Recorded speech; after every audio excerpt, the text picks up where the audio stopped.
O teste no lixo. Eu morava com Ana, minha esposa, num apartamento no coração da Bela Vista, São Paulo.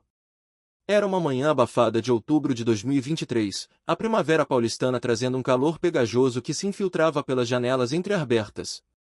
O sol jogava sombras suaves nos tacos antigos do chão, aquecendo o ar com um brilho dourado. Eu limpava o banheiro principal, uma tarefa que assumi para aliviar Ana, que vivia reclamando do ritmo frenético da agência de publicidade onde trabalhava como gerente de campanhas. O som da esponja contra os azulejos brancos era quase hipnótico, um ritual que me dava um estranho senso de controle num casamento que, aos poucos, parecia escapar pelos meus dedos. Enquanto jogava lenços usados e um frasco vazio de shampoo no lixo, algo no fundo da lixeira chamou minha atenção. Cavei com cuidado, o coração já acelerando por instinto, e lá estava, um teste de gravidez, escondido sob o entulho. Duas linhas rosa, vibrantes, gritavam uma verdade que eu não estava preparado para enfrentar: positivo. Meu coração disparou, um tambor ecoando no peito, cada batida mais alta que a anterior. Minhas mãos gelaram, a esponja escorregando entre os dedos e caindo no chão com um som úmido. Não estávamos tentando ter um bebê.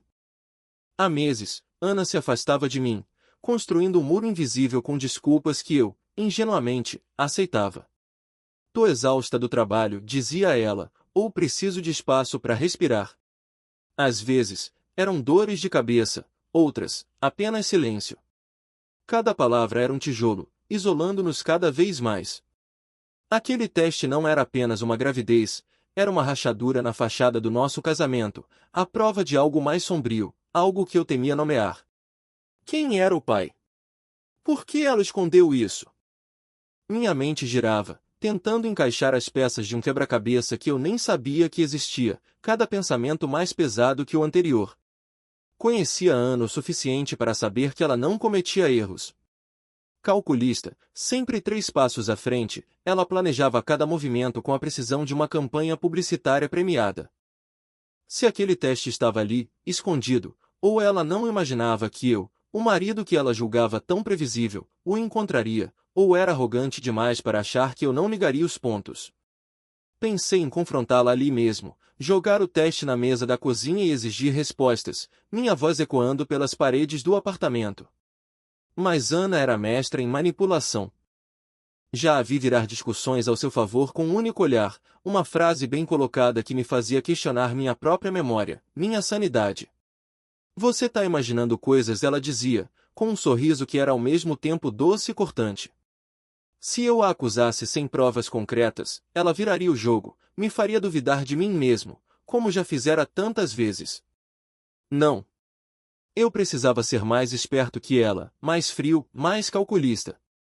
Com cuidado, devolvi o teste ao lixo, rearrumando os lenços amassados e o frasco de shampoo para que nada parecesse fora do lugar.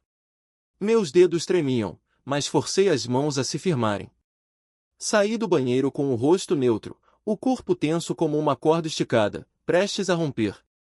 Meu mundo estava de cabeça para baixo, mas eu não podia deixar ela perceber. Sentei à mesa da cozinha, peguei o celular e fingi rolar a tela, enquanto minha mente trabalhava a mil, repassando cada detalhe dos últimos meses. Ana desceu minutos depois, o cabelo molhado pingando no roupão branco, o rosto fechado enquanto pegava um café na cafeteira. Ela se sentou do outro lado da mesa, mergulhada no Instagram, os polegares dançando na tela, sem me dirigir um único olhar. Sua frieza era como uma faca afiada, cortando fundo, silenciosamente. Quis gritar, perguntar quem ela era de verdade, arrancar a máscara que ela usava com tanta naturalidade. Mas engoli as palavras, sentindo o gosto amargo da raiva. Forcei um sorriso que parecia esculpido em pedra. Dormiu bem, amor? Dia cheio hoje? Ela respondeu, indiferente, sem levantar os olhos, o de sempre. Reuniões, prazos, correria. A naturalidade da mentira era quase artística, um desempenho digno de aplausos. Mas eu não era o marido distraído que ela pensava. Naquele momento, tomei uma decisão, ia descobrir o que Ana escondia. Não ia confrontá-la ainda. Precisava de provas, algo que ela não pudesse negar ou distorcer com suas palavras afiadas. Comecei a observar cada detalhe com uma atenção obsessiva, como um detetive de um dos romances policiais que eu li escondido, aqueles que Ana zombava por serem clichês. O celular dela, que agora vivia trancado com uma senha nova, algo que ela nunca usará nos 5 anos do nosso casamento. As saídas para o trabalho que se estendiam até tarde da noite, quando ela voltava com um olhar distante e um perfume que não era o de sempre, algo doce, caro, que não combinava com ela. As mensagens que ela digitava rápido, escondendo a tela quando eu me aproximava, com um sorriso forçado que não alcançava os olhos. Cada gesto parecia gritar culpa, mas eu precisava de mais. Pensei em checar o celular dela enquanto dormia, mas Ana nunca relaxava. Até na cama, ela mantinha o telefone debaixo do travesseiro, como se guardasse um segredo mortal, uma bomba prestes a explodir. Os dias seguintes foram uma tortura silenciosa, um jogo de sombras onde eu vivia uma dupla vida. De dia, era o marido que sorria, fazia o jantar, perguntava sobre o dia dela com uma voz que escondia a tempestade dentro de mim. De noite, era o homem que investigava cada passo da esposa, procurando rachaduras na máscara que ela usava. Relembrei nossos primeiros anos juntos, tentando entender onde tudo desandou. Conhecemo-nos numa livraria na Avenida Paulista, eu folheando um romance policial de Raymond Chandler, ela procurando um livro sobre estratégias de marketing. Ela riu do meu gosto clichê, disse que eu parecia saído de um filme noir, e me convidou para um café. Naquela época, Ana era vibrante, seus olhos castanhos brilhavam quando falava, e seu sorriso parecia iluminar o mundo. Dançávamos na sala ao som de samba, planejávamos viagens para o Nordeste, sonhávamos com uma casa na praia onde criaríamos filhos. Filhos. A palavra agora parecia uma piada cruel. Como eu não vi os sinais antes? As noites que ela chegava tarde, o perfume diferente que eu ignorava, as conversas que se tornavam cada vez mais curtas, impessoais, como se eu fosse um colega de trabalho, não um homem com quem ela dividia a vida. Relembrei uma noite, uns 6 meses atrás, quando Ana voltou de uma reunião com um brilho estranho nos olhos, dizendo que tinha fechado um grande cliente. Eu a parabenizei, orgulhoso, sem questionar. Servi um vinho, brindamos, e ela sorriu, mas agora vi aquele sorriso sob uma nova luz. Será que ela estava com outra pessoa? Será que já planejava me deixar? Cada lembrança era um corte, mas também um combustível. Eu precisava saber a verdade, não só por mim, mas para recuperar o controle da minha própria vida, para me libertar da ilusão que eu mesmo ajudara a construir. Uma noite, enquanto Ana tomava banho, algo inesperado aconteceu. O celular dela ficou na cômoda do quarto, desbloqueado, um descuido raro, quase inacreditável, como se o destino tivesse me dado uma chance. Meu coração batia tão forte que parecia que ela ouviria do banheiro, mesmo com o som da água correndo. Com as mãos trêmulas, abri o WhatsApp. Havia uma conversa marcada como trabalho, reunião. Li as mensagens, cada palavra como uma facada. Você contou para ele? Não, ele não desconfia de nada. E o teste? Joguei fora. Ele não vai achar. Meu estômago revirou, a bile subindo a garganta. Era com um cara chamado Lucas, alguém que ela mencionava às vezes, um colega da agência que trabalhava em projetos criativos. As mensagens continuavam, cheias de intimidade, planos, promessas. Quando você vai contar? Logo, mas preciso de tempo. Ele é tão previsível. Ana não só estava grávida, estava traindo. E eu era o idiota que ela achava que podia enganar. Fechei o celular e voltei para a sala, o rosto queimando de raiva, o coração partido em 1000 pedaços. Ana saiu do banho minutos depois, sorrindo como se fosse apenas mais uma noite comum. Tô morrendo de fome. Quer pedir algo para comer? Perguntou, casual, secando o cabelo com uma toalha. Respondi com um claro forçado, engolindo a fúria que ameaçava explodir.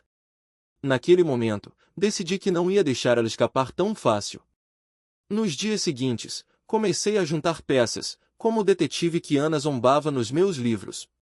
Verifiquei os extratos do cartão dela, acessando a conta conjunta pelo aplicativo do banco enquanto ela dormia. Encontrei reservas de hotel em bairros chiques como Jardins e Itaim Bibi, jantares caros em restaurantes que ela nunca mencionou, compras de roupas que nunca vi no armário. Lucas não era só um colega. Era o homem com quem ela planejava um futuro, enquanto eu pagava as contas do nosso apartamento, mantendo a vida que ela fingia querer. Cada descoberta era um soco no estômago, uma confirmação do que eu temia. Relembrei momentos que agora faziam sentido, às vezes que ela recusava meus convites para sair, dizendo que precisava trabalhar, os olhares distantes quando estávamos juntos, como se ela estivesse em outro lugar, o jeito como desviava de perguntas sobre o futuro, sobre filhos, sobre nós. Eu me sentia traído, não só por ela, mas por mim mesmo, por ter sido tão cego, por ter confiado tanto. Mas a raiva me dava clareza, uma determinação fria que eu não sabia que possuía. Ana achava que me conhecia, que podia me manipular para sempre. Estava errada. Decidi ser metódico, quase obsessivo.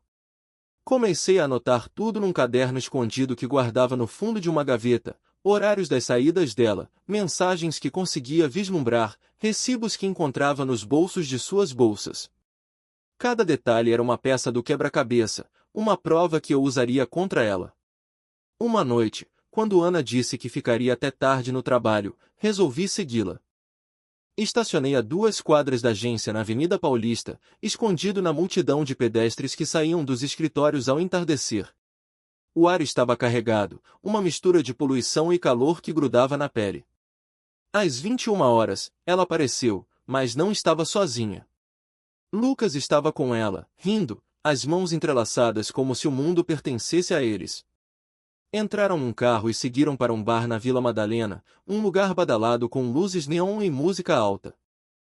Fiquei na sombra, a poucos metros, assistindo de longe.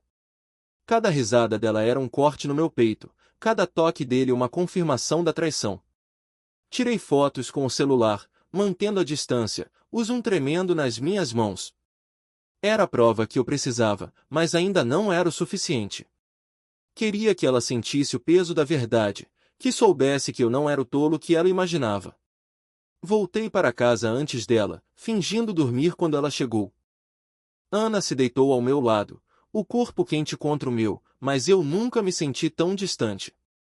Era como se uma estranha dividisse a cama comigo, alguém que eu não reconhecia mais. No dia seguinte, continuei minha investigação, agora com uma determinação fria, quase mecânica. Descobri e-mails entre Ana e Lucas, trocados numa conta que ela achava que eu não conhecia. Acessei o laptop dela numa noite em que ela esqueceu de fechar a sessão, o coração batendo forte enquanto eu navegava pelas mensagens. Eles falavam de um futuro juntos, de um apartamento novo na Zona Sul, de como resolveriam a situação comigo.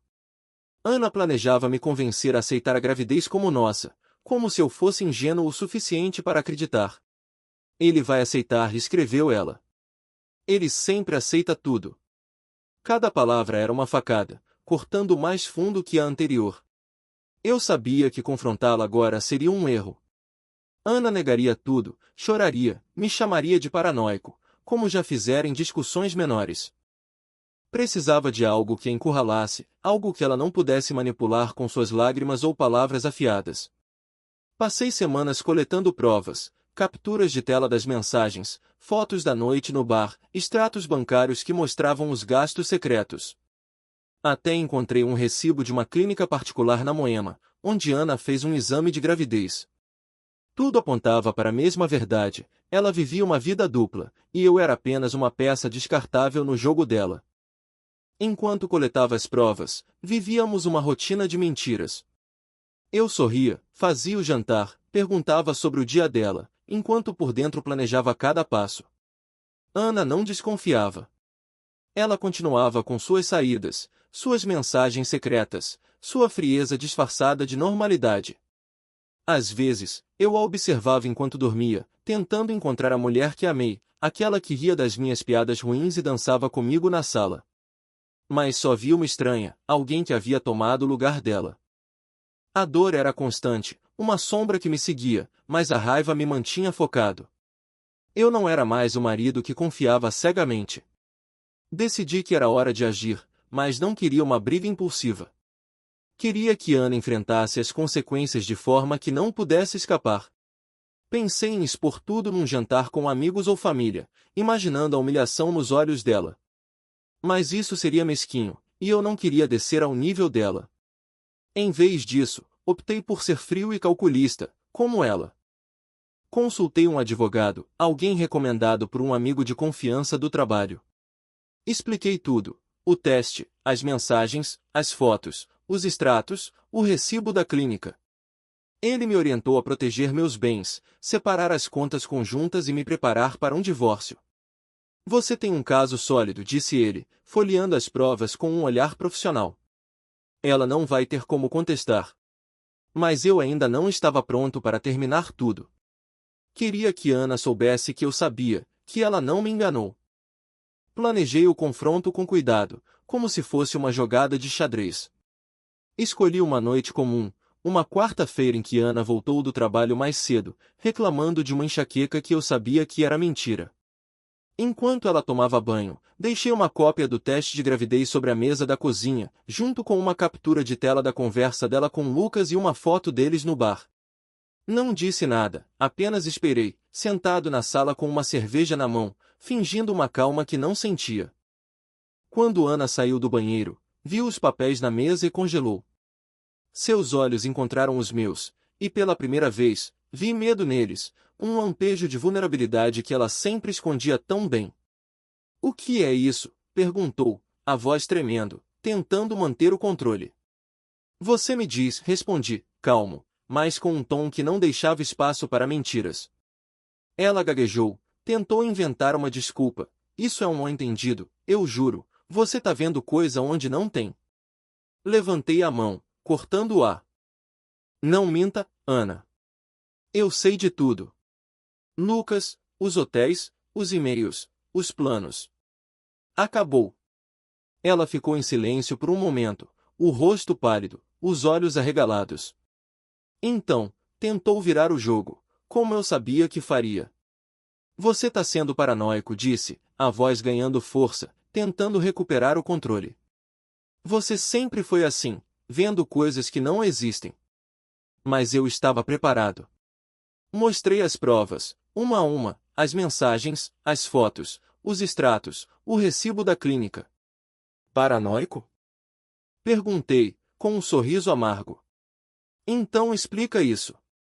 Ana olhou para os papéis, e o silêncio que se seguiu foi ensurdecedor. Pela primeira vez, ela não tinha uma resposta pronta. Ela chorou, mas não eram lágrimas de arrependimento, eram de raiva por ter sido pega, por ter perdido o controle. Entreguei os papéis do divórcio, assinados e prontos, que o advogado preparara. "Fique com o apartamento", disse, levantando-me da cadeira. "Mas não comigo." Ela tentou argumentar, disse que foi um erro, que me amava, que podíamos superar. Mas as palavras dela não tinham mais peso. Era como ouvir um eco vazio, uma tentativa desesperada de salvar a fachada que ela construiu. Não respondi. Peguei minha mala, que já estava preparada na entrada, e saí do apartamento naquela noite, deixando-a com suas mentiras e seus segredos. Fiquei com amigos por algumas semanas, dormindo no sofá de um colega de trabalho enquanto procurava um lugar para recomeçar. Aluguei um pequeno apartamento no centro de São Paulo, um estúdio simples com vista para o caos da cidade. Ana tentou me contatar, mandou mensagens, ligou, deixou recados pedindo para conversar. Bloqueei seu número, apagando cada tentativa dela de me alcançar. Soube por conhecidos que Lucas a deixou quando a verdade veio à tona. Ele não queria lidar com o peso da situação, com a gravidez, com o escândalo. Ana ficou sozinha, enfrentando as consequências das escolhas dela. Parte de mim queria sentir pena, mas não conseguia. Ela fez suas escolhas, e agora pagava o preço. A dor ainda estava lá, como uma cicatriz que latejava em dias frios. Mas também havia alívio, uma sensação de liberdade que eu não sentia há anos. Não era mais o marido cego, preso numa mentira que eu mesmo ajudara a sustentar. Comecei a reconstruir minha vida, passo a passo. Voltei a sair com amigos, a frequentar a livraria na Paulista onde conheci Ana, a ler os romances policiais que ela zombava. Às vezes, pensava nela, mas não com saudade, com a certeza de que fiz a coisa certa. Ana se arrependeria de me subestimar, não porque eu quis vingança, mas porque a verdade sempre encontra um jeito de sair. E eu, finalmente, estava livre para ser quem eu era antes dela, ou talvez alguém novo, alguém que aprendeu a não confiar tão cegamente, a não se deixar apagar.